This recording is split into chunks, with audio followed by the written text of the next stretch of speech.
Good afternoon, everyone. Great to see a large number of people here, and also I'm sure there's people watching us online. Welcome to the National Library of Australia. My name is Daniel Gleeson and I'm the Director of Community Engagement here. I'd like to begin by acknowledging Australia's First Nations peoples as the traditional owners and custodians of this land, and I pay my respects to their elders, both past and present, and through them to all Aboriginal and Torres Strait Islander people. Thank you for attending today's event, which is on Ngunnawal and Ngambri land. This afternoon's presentation, Australia's Journey with the World Bank, will be delivered by Dr Nicholas Ferns, a 2024 National Library of Australia Fellow. The Library's Fellowship Program supports researchers to make intensive use of the National Library's rich collections. And I know that Dr Ferns has been making intensive use of our collection because I walked past him in the morning and he's looking very intensely at his documents and papers.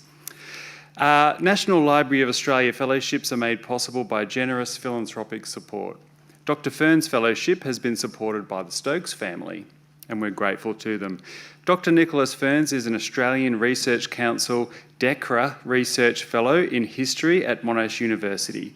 He is a historian of development, empire and decolonisation, with a particular focus on Australia's colonial administration in Papua New Guinea.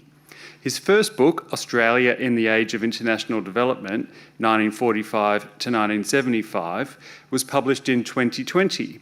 And it examined Australia's colonial rule in Papua New Guinea and foreign aid policy in Southeast Asia and the Pacific. He is currently developing new research that explores the historical relationship between Australia and the World Bank. And I was really pleased to let Nicholas know that in the library's collection is a research report written by my grandfather, Leonard Gleeson, in 1948 about the cost of living in Papua New Guinea. And Nicholas was kind enough to indulge me by letting me know that he'd probably read that report. In his presentation today, Nicholas will share his research findings from undertaking the first detailed history of the relationship between Australia and the World Bank. Nicholas has brought a particular focus to the connections between international finance and national development and an enhanced understanding of the international significance of Australia's post-war development. Please join me in welcoming Dr Nicholas Ferns.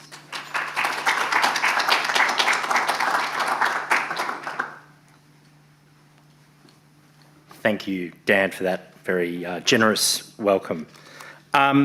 I'd also like to just start by acknowledging that we're meeting on the unceded lands of the Ngunnawal and Ngambri people. And I'd also like to acknowledge that work for this project was also done where I live in Naarm, Melbourne, on the lands of the Boonwurrung and Wurundjeri people, and I'd also like to acknowledge any First Nations people in the room.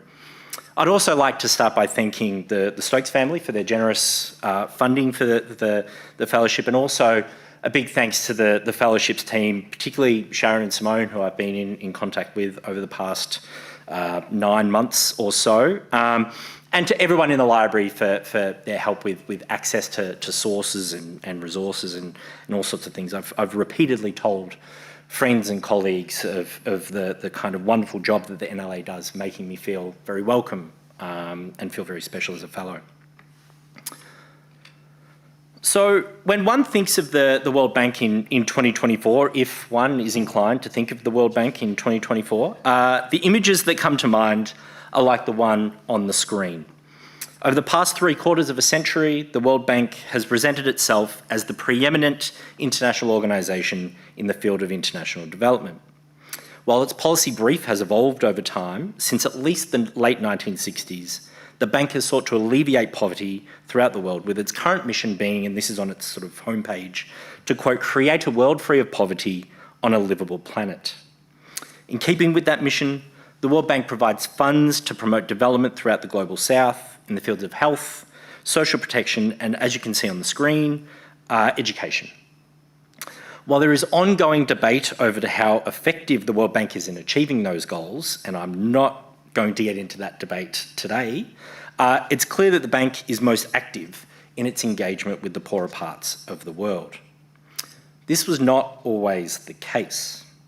If we go back to the years immediately following the establishment of the World Bank in 1944, we're more likely to see images like this one, full of white dudes sitting at a table, which shows Australian Representative Percy Spender, who is second from the left, and World Bank President Eugene Black, who is second from the right. Get my little cursor there, that's Black, signing the paperwork for a bank loan in 1952. Whereas nowadays the bank does most of its lending to countries in Asia, Sub-Saharan Africa, parts of Latin America, in the decade and a half leading up to 1960, it was actually Australia that was the largest borrower from the World Bank. This is a fact that usually surprises many people, and indeed was surprising to me when I first commenced my research into the World Bank. My own interest in the bank was sparked by its work in Papua New Guinea, as Dan mentioned, from my PhD research.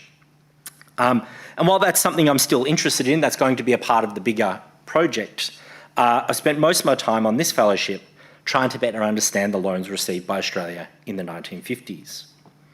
The loans provided by the World Bank to Australia form the basis of my lecture today.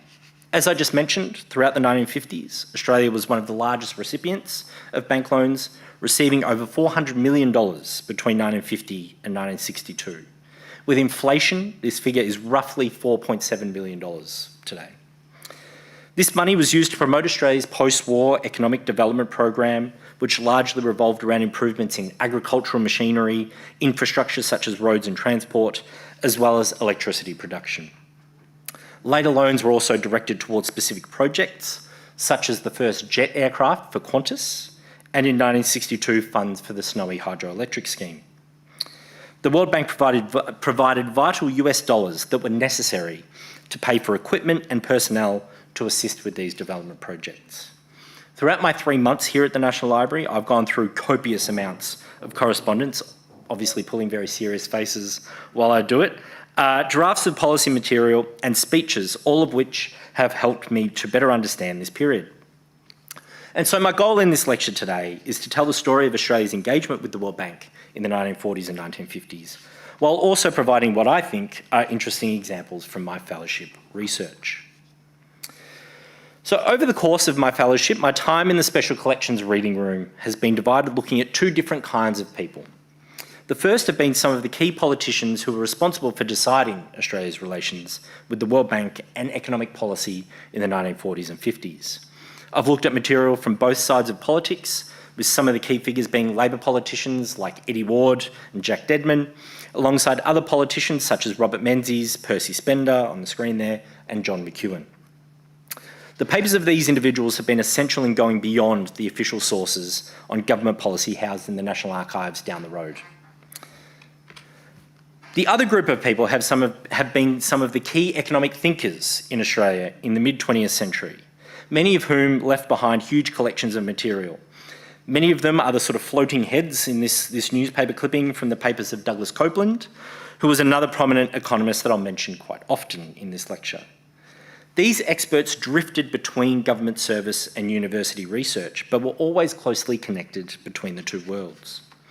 They frequently gossiped with each other about the state of the world economy and Australian economic policy, alongside making many public addresses, providing me with crucial context in which to place my analysis of the World Bank loans and Australian development.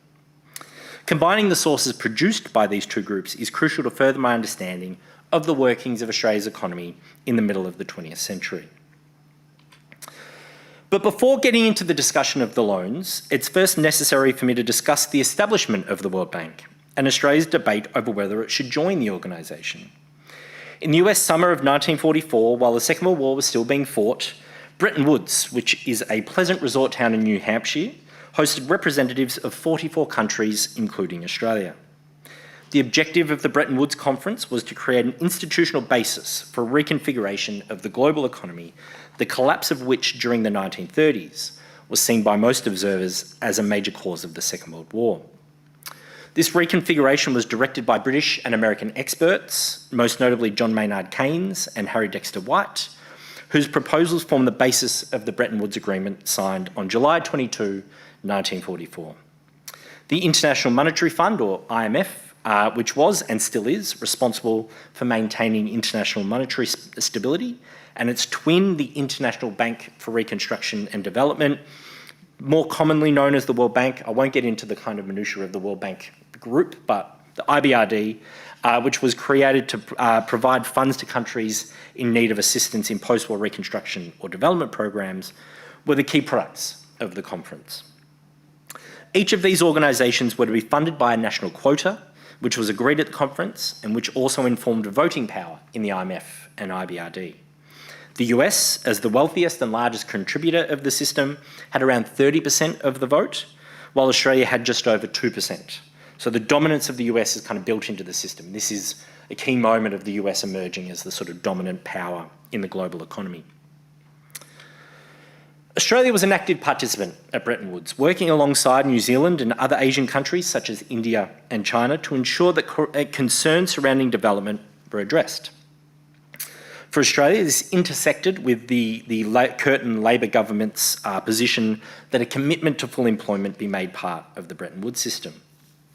Leslie Melville, who was the Australian representative at the conference, was cautious in his recommendation that Australia join the system, stating, quote, "In view of the modifications made to the proposals after negotiations, I now believe that on balance it would be to Australia's advantage to participate in the proposed fund."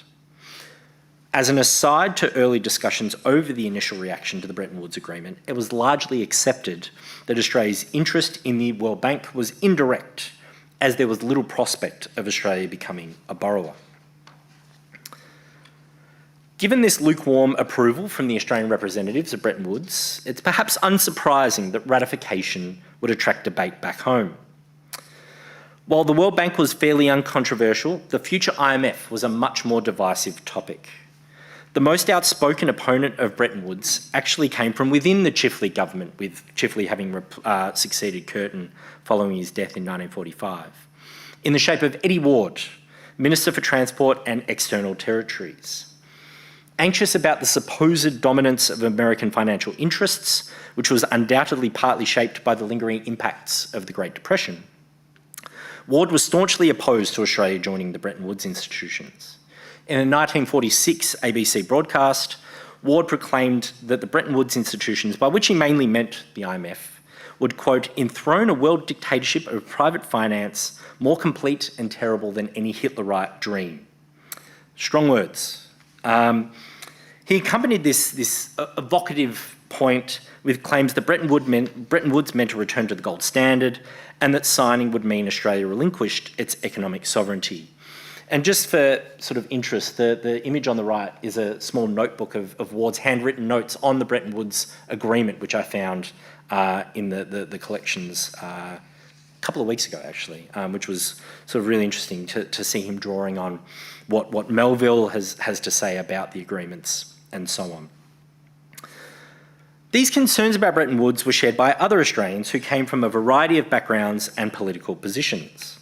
The New World Reconstruction movement, who were adherents of the Douglas social credit idea that rejected many of the principles associated with the international finance system, employed Ward's rhetoric to oppose Bretton Woods, and that's the image on the top left. On the far right, Eric Butler's Australian League of Rights were also opposed to Bretton Woods, and they invoked some rather unpleasant anti-Semitic imagery to express their opposition, sort of tapping into those rather unpleasant tropes to do with international finance and so on. That is the cartoon on the right there. But both of these admittedly fringe positions rested upon an assumption that Bretton Woods was a device of international financiers, and here is where that sort of anti-Semitic coding comes in, used to threaten Australians. Aside from these somewhat extreme organisations, concern over Bretton Woods was also expressed by Australians in letters to newspaper editors, as seen in the comments from Mrs. V. Corrie of East Brighton, Victoria, who worried about what would happen to Australia's, quote, "sovereign economic rights if we joined." All of these groups worked to convince Australian politicians to vote against joining the World Bank and the IMF. In response to these concerns, Labor politicians in favour of the Bretton Woods system mobilised to ensure that their efforts would not be defeated. Chief amongst the pro-Bretton Woods faction was Minister for Post-War Reconstruction, John Dedman. Alongside public statements in support of Bretton Woods, Dedman released the pamphlet, The Case for Bretton Woods, which mostly sought to refute Ward's criticism. He sort of goes through them one by one. Ultimately, Dedman's position rested on the idea that it was more important to be part of the new system than to be a pariah on the outside. For context, in early 1947, when the pamphlet was written, of the 44 countries that signed the Bretton Woods Agreement, only Australia, New Zealand and the Soviet Union had not accepted the invitation. As can be seen from the quote on the screen up the top, Dedman invoked the prospect of a Third World War to snap Australia out of its hesitation. After intense conflict within the ALP in late 1946 and early 1947, it required the political intervention of Prime Minister Chifley to end the debate on the side of Australia's entry into the IMF and IBRD, which was formalised in August of 1947. And the quote down the bottom is Chifley trying to take some of the kind of sting out of the debate within the party. But interestingly, or from my perspective anyway, the hesitation over joining the Bretton Woods system offers an interesting contrast to Australia's eagerness in the UN, as exemplified by Doc Everett, who's President of the Security Council, and that interest there. So once Australia was part of the Bretton Woods system, it became a question of whether Australia would be able to benefit from membership. The immediate post-war period was a time when the international economy was undergoing a process of recalibration. One of the major crises in the capitalist world at this time was a chronic shortage of US dollars, which posed significant difficulties given the dominance of US industrial and manufacturing capacity throughout the late 40s and 1950s. And I just want to contextualise, I've talked about this with a few people, that this is not a time where you could just sort of venture to an ATM and get US dollars out, that there was not convertibility between the currencies. So Australia needed to build an account filled with US dollars, which it was not able to do because it tended to buy more things from the US than sell. The World Bank was partly established to enable countries access to reconstruction funds. This is the R in the IBRD. However, American and European officials quickly realised that the scale of the problem was too big for the bank. And it's in this context that the Marshall Plan, or European Recovery Programme, was born. Just as an aside, between 1948 and 1952, the US provided over $13 billion in aid to the countries of Western Europe to overcome that dollar shortage for them. Aside from perhaps some indirect relief as a result of British access to Marshall Plan funds, Australia didn't benefit from this scheme, and thus a dollar shortage persisted in the years following the Second World War. This was a major problem as the Labor government had initiated a policy of national development and reconstruction, which largely revolved around a massive program of immigration, perhaps best encapsulated in Labor Immigration Minister Arthur Calwell's call for Australia to, quote, populate or perish. In order to keep up with the significant rise in population, and it's around about 3% per year by the end of the 1940s, that's a historically high figure, only really matched by the last few years. Australia's population has been going up. To keep up with this rise, there'd need to be a corresponding rise in investment, which would also include imports from the US. And so the shortage of US dollars not only threatened to derail these plans for the expansion of the Australian economy, but it also led to ongoing shortages that challenged the Labor government. Perhaps the most prominent of these shortages was petrol, which continued to be rationed well into the late 1940s. The inability of the Labor government to rectify these shortages, aside from constant calls to increase Australian exports to the US, was a frequent source of attack from the federal opposition led by Robert Menzies. One possible solution to help pay for the American goods and maintain the development program was the borrowing of US dollars. The Chifley government was opposed to this idea, not wanting to increase Australia's external indebtedness, and that's the sort of quote on the slide there. This is linked to the legacies of the Great Depression, which had begun under a Labor government and where Australia's foreign debt had exacerbated the economic crisis. There's sort of lingering trauma in the Labor Party about overseas borrowing. Australian economists, on the other hand, most prominently Douglas Copeland, who had served as Prime Minister John Curtin's economic consultant during the war and was by the late 1940s Vice-Chancellor of the ANU, were critical of this policy. Throughout 1948 and 1949, Copeland was frequently quoted in the press advocating a large dollar loan as he was convinced that Australia's development program could not proceed under the constrained policies being implemented by the Chifley government. When it came to a choice between development and stability, Copeland chose the former.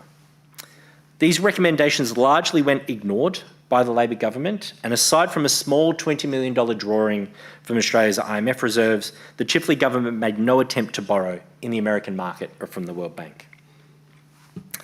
In contrast, the Liberal Country Party opposition were much more friendly towards the idea of borrowing. In correspondence with Richard Casey, who at the time was the federal president of the Liberal Party, Copeland found a receptive audience for his dollar loan suggestions. Similarly, Country Party leader Arthur Fadden, whose constituency were very closely aware of the fluctuations of the international economy, also advocated for a dollar loan. At the heart of this political divide was the idea that Australia's development required significant investment, especially from the United States. For non-Labor politicians, the policy line taken by Chifley was unimaginative and holding back Australia's economic potential. This was a major line of criticism presented throughout the 1949 election campaign, and it was clearly effective as the coalition government, led by Robert Menzies, was victorious, taking power in December of 1949. Menzies' election victory did not bring about considerable change in the pattern of Australia's development, or at least not immediately.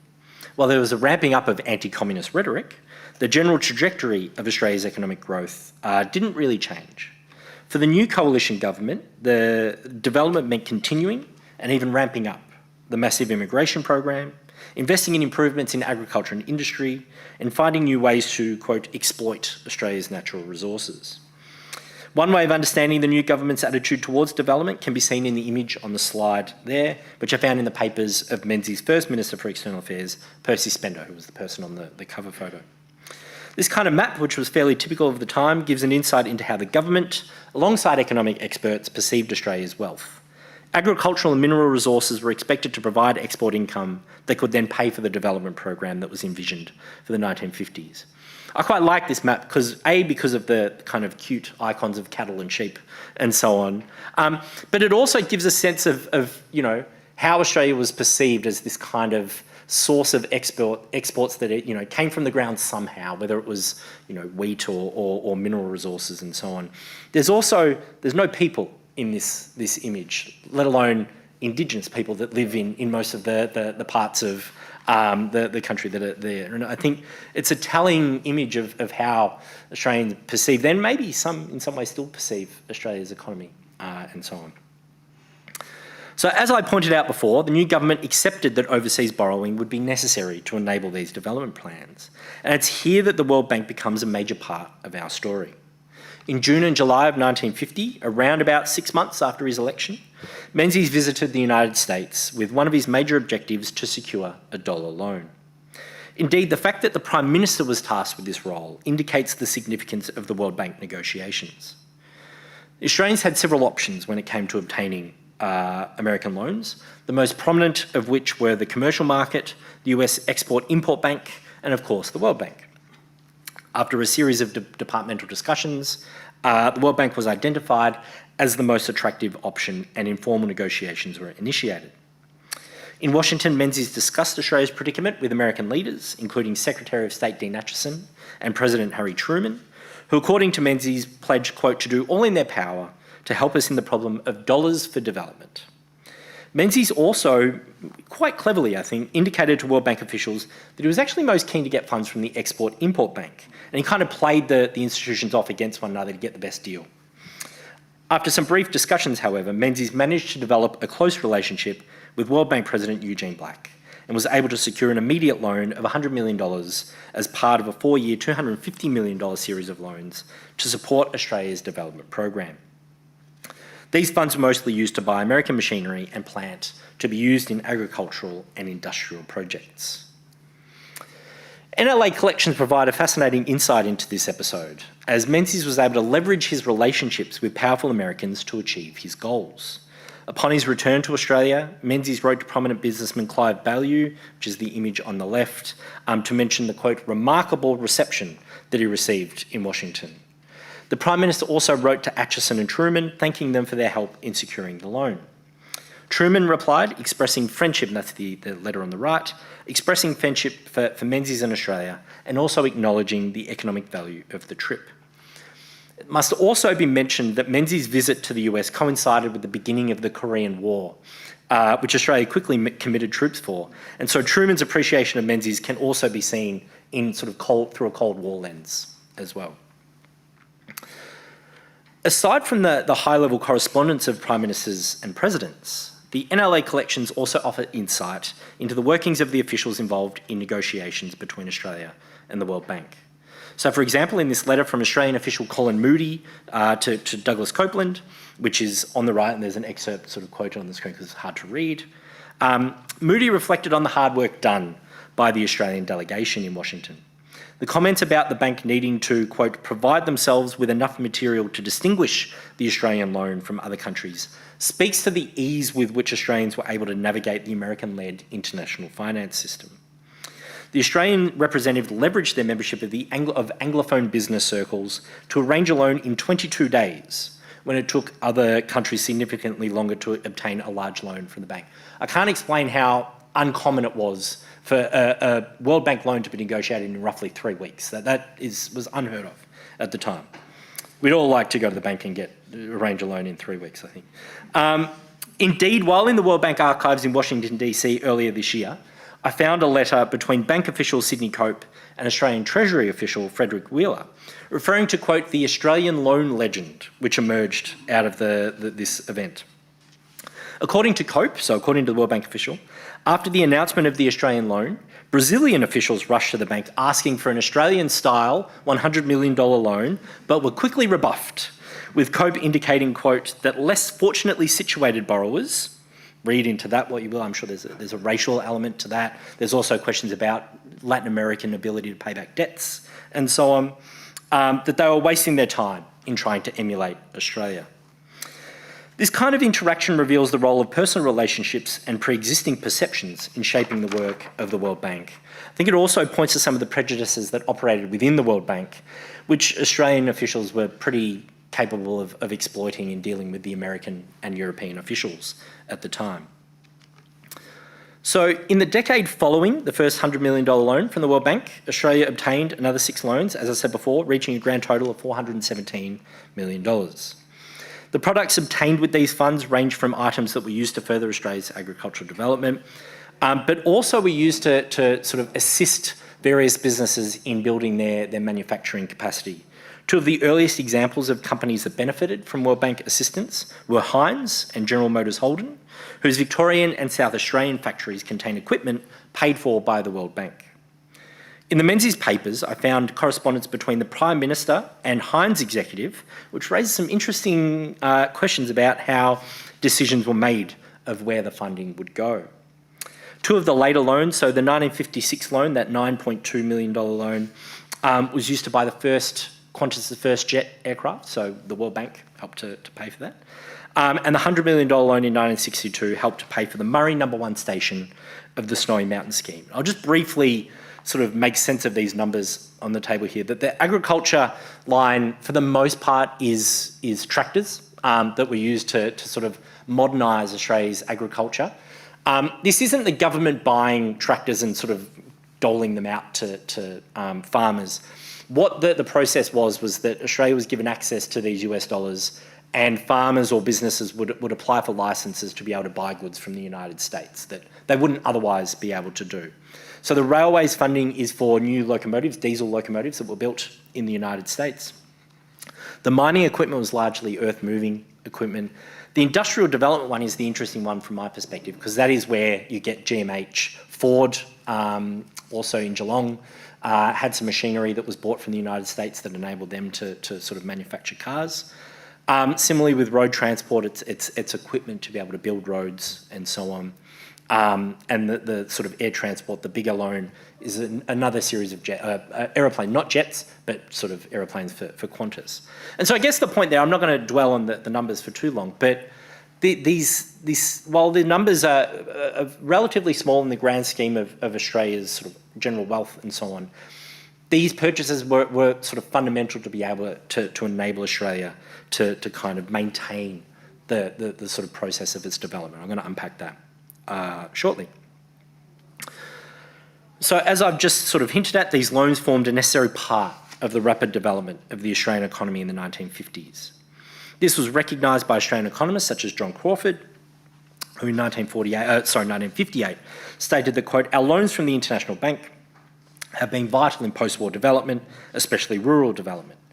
And I found it interesting, this is an article or an advertisement from 1951, where the sort of Menzies government or the Liberal Party used the dollar loans in sort of campaign advertising to sort of show the effectiveness of the policies of the government. So these are not sort of, hidden on the middle pages of the newspapers. These are important parts of the sort of political life of the 1950s.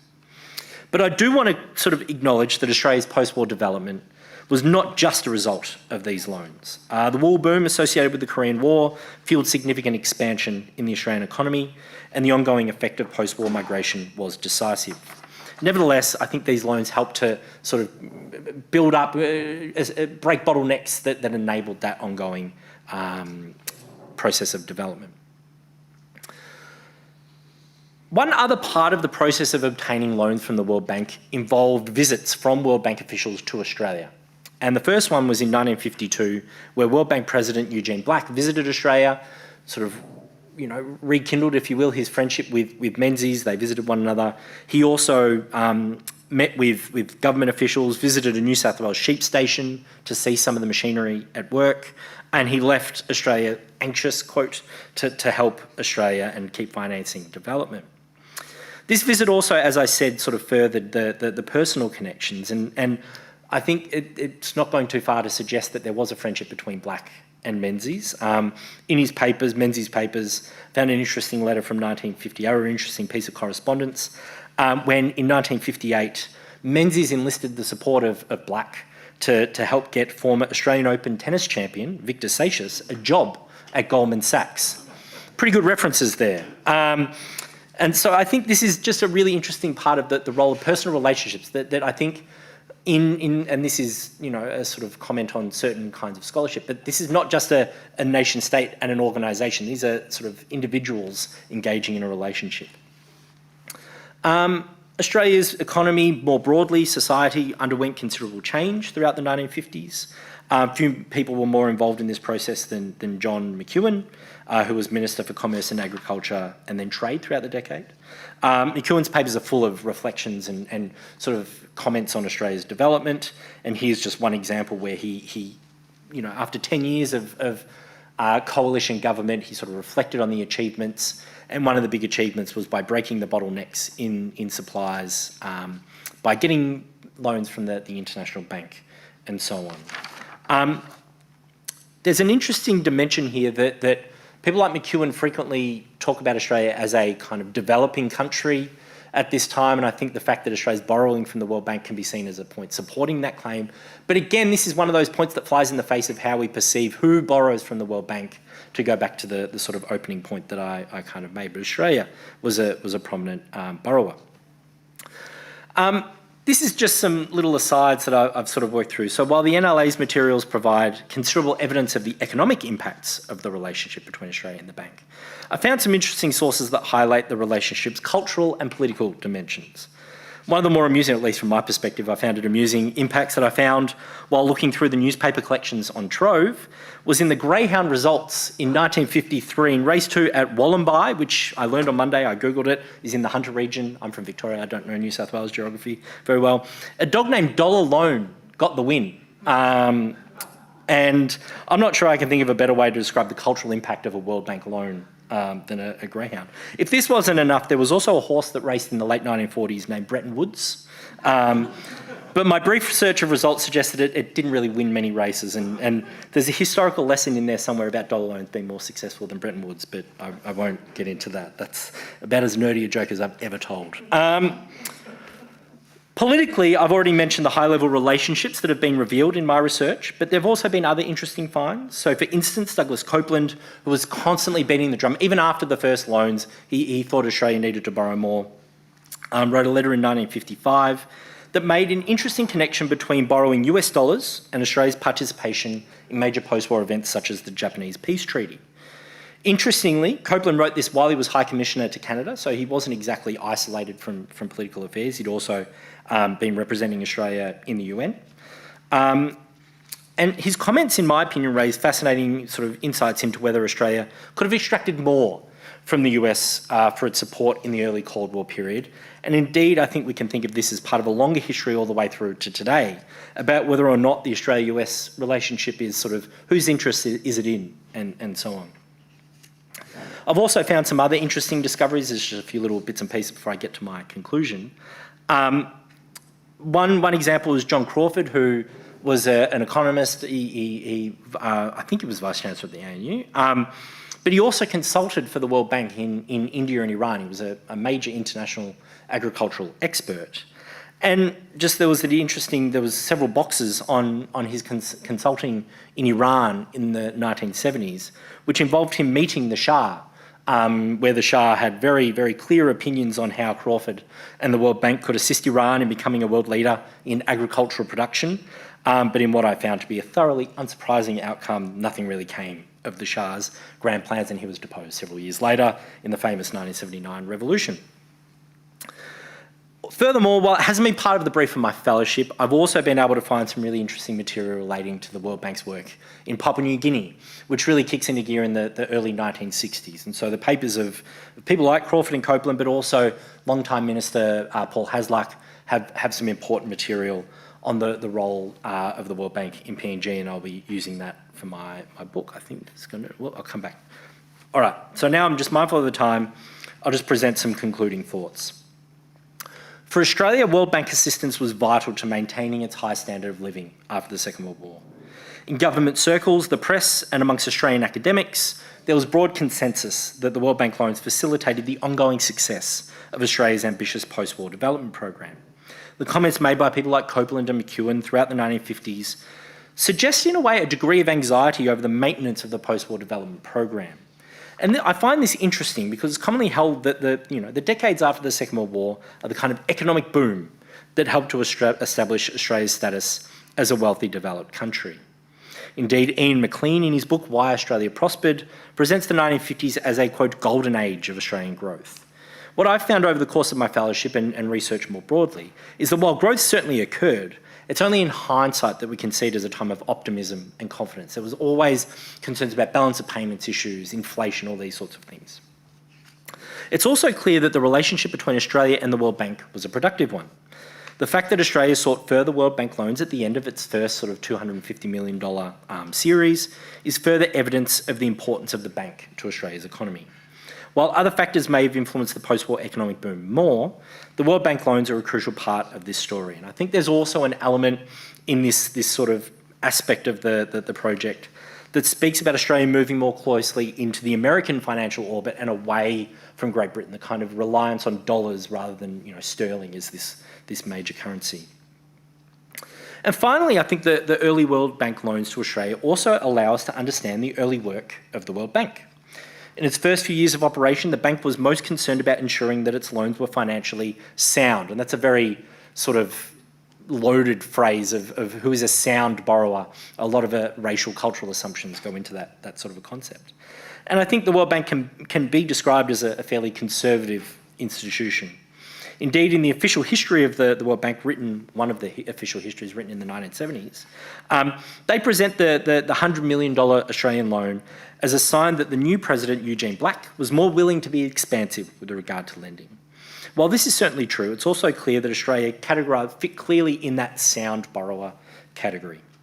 The inability of other countries, such as Brazil, as I suggested before, to access such loans suggests that Australia was a kind of privileged customer for whom bank officials were willing to bend their own rules. And so I think the Australian case study sort of opens up new ways of understanding the World Bank, which I think contrasts with the image and description that I kind of started the talk with of how the bank sells itself today. And I'll sort of end the talk there. Thank you for coming.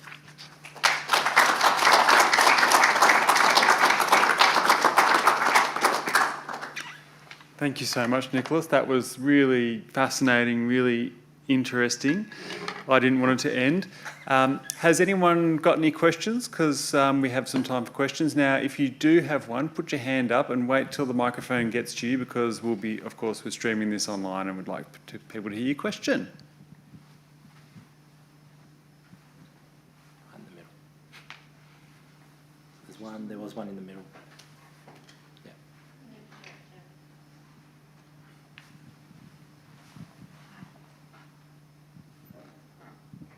Hello. They're described as loans, so I assume they're paid back. Yes. Over what sort of period were they paid back, and how could they be paid back? So the interest rate, at least of the first loan, and this is off the top of my head, was sort of 4.5%. It was 20 or 25 years was the sort of payment period. I actually, while I was up in Canberra in June for one of the months of my fellowship, had coffee with someone who had been involved in paying back the sort of final payment of the Snowy Mountains sort of loan, so the last 1962 loan. And that was in either the late 80s or early 90s that the final payment was sort of returned. And so it was, there was annual payments and so on. But the interest rate was sort of cheaper than what would be obtained from Wall Street or what have you. So yes, they were repaid, and Australia is no longer in debt to the World Bank in that regard. Yeah.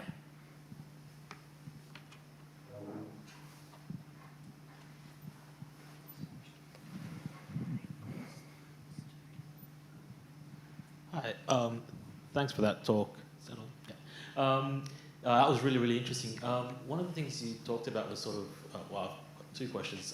First one is sort of, was everything from the World Bank that we borrowed spent on American goods? So were we always purchasing American goods? And the second one was, you said that the bank was willing to bend their rules to allow Australia to borrow. I was wondering what you meant by that. Yeah, cool. So the first one is a fairly easy one. The vast majority, some Canadian goods as well, which was sort of US dollars as well. But the sort of the rules of the World Bank state that generally goods need to be purchased in the currency in which the loan is made, which of course is US dollars. So 90+% was from the US, some from Canada as well.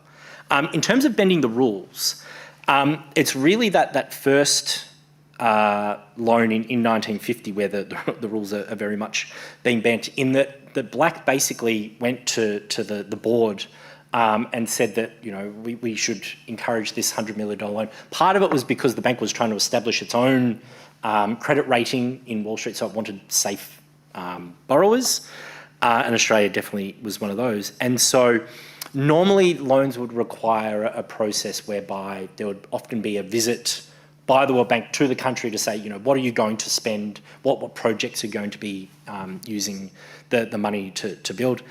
Those rules were bypassed. The Black went to the board, and like I said, 3 weeks later, the documents were signed. Interestingly, over the course of the next several loans, so they were sort of in $50 million lots over between 1952 and sort of 55 or thereabouts, some of the World Bank officials started to kind of chafe at this kind of special status that Australia had, and they tried to impose project kind of lending, which was the go-to World Bank style of lending well into the 70s. And the Australian officials constantly said, no, we've been promised this kind of type of loan.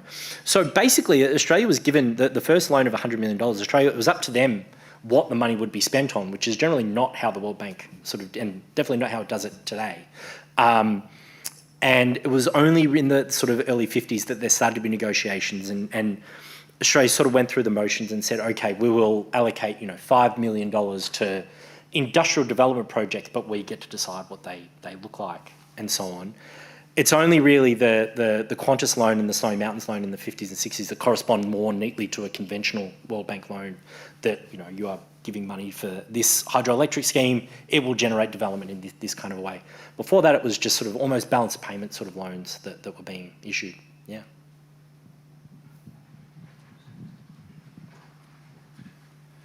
Thanks for such an interesting paper.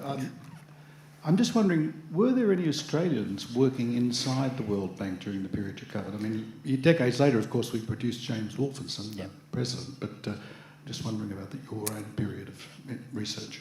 I'm glad you asked that question. So one of the things, and it's kind of impossible to directly look for it in the research in the papers, but one of the things I have come up often in correspondence between some of the economists and just their colleagues and so on, are people who are sort of getting jobs at the World Bank. So it's not a high number, but there are some sort of often trained by these economists. They go to Washington and get work there.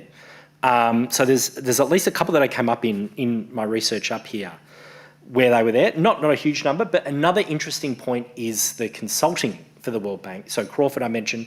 Trevor Swan, who is a sort of another ANU economist, consulted for the World Bank. But there's also the sort of the board of governors and board of directors, that there's that relationship there with the IMF and the World Bank. So Leslie Melville has that position for some time. I think then there's various other individuals. So in terms of employees, there are some. I'd love to find more. I got in touch with the World Bank to see if they could help me out with that, but they don't keep sort of records of that. But it's something it's sort of hovering at the bottom of the project to find more. Yeah, it's a good question.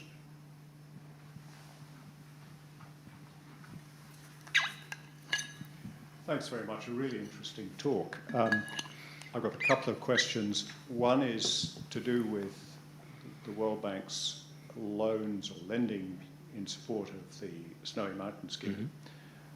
And my question is, and I think you hinted that you would be looking at that, will you be looking at the overall sort of impact and effectiveness of that?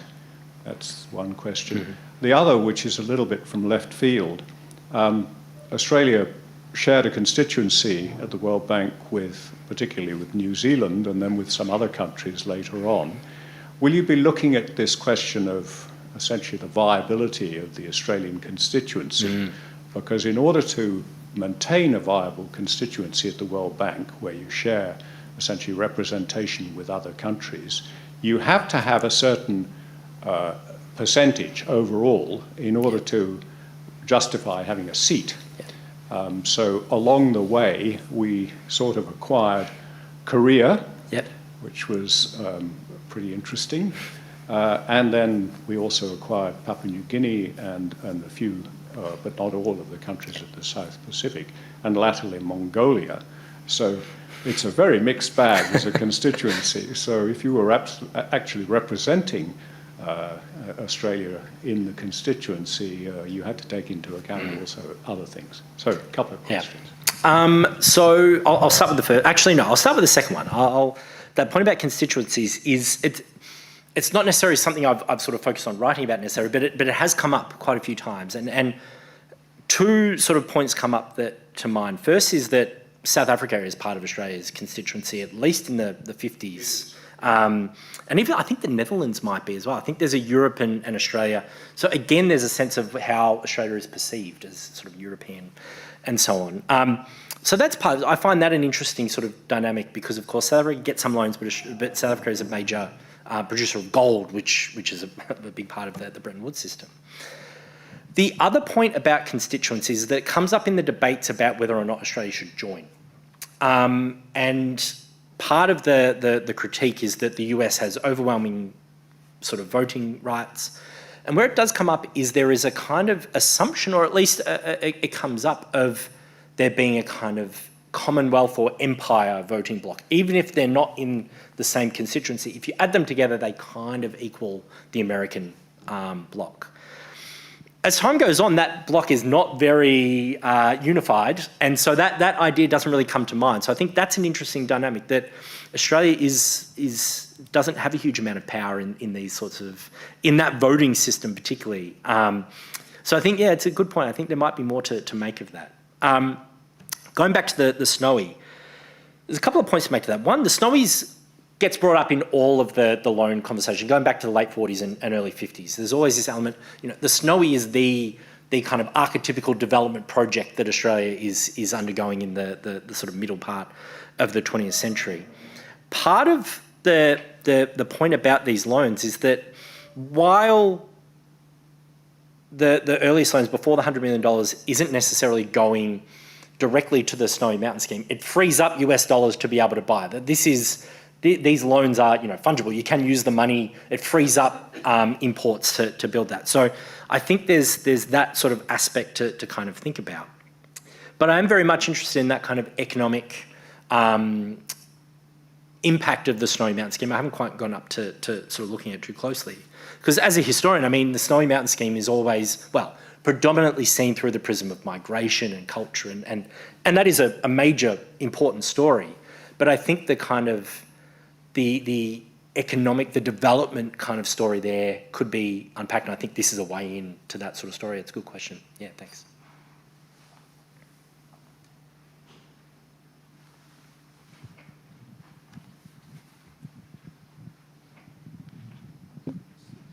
Thank you.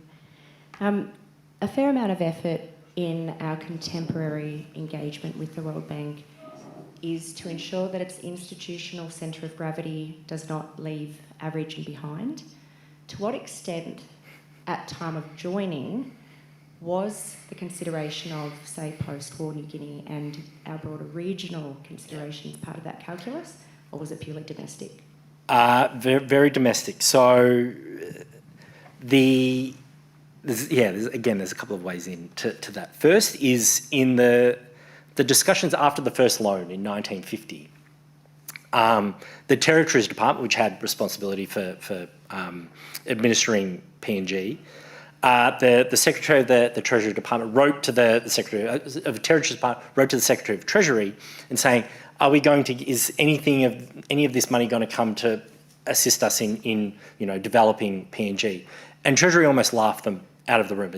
No, this money's for Australia that comes into it, which from my perspective, I found that fascinating because, of course, I come at this project from, in the early 1960s, the World Bank is invited to write a report on the economic development of PNG. That's the first sort of moment where it comes in.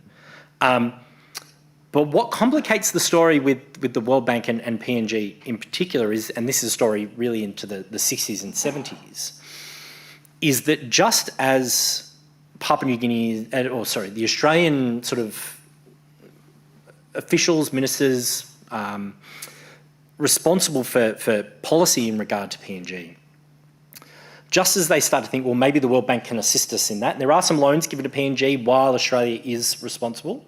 So there's hydroelectric scheme in the Upper Ramu region. There are some communications projects. There's also the building of the copper mine in Bougainville. And that is seen as crucial that's going to bring in the kind of export funding that PNG is going to need to develop. And so it may not be as dependent on World Bank funding. Of course, that changes over time. But in the joining in the moment when thinking about development and so on in the 40s and 50s, PNG is seen separate to the World Bank sort of discussions, which I was surprised by, to be completely honest. But yeah, that's what I found. Yeah.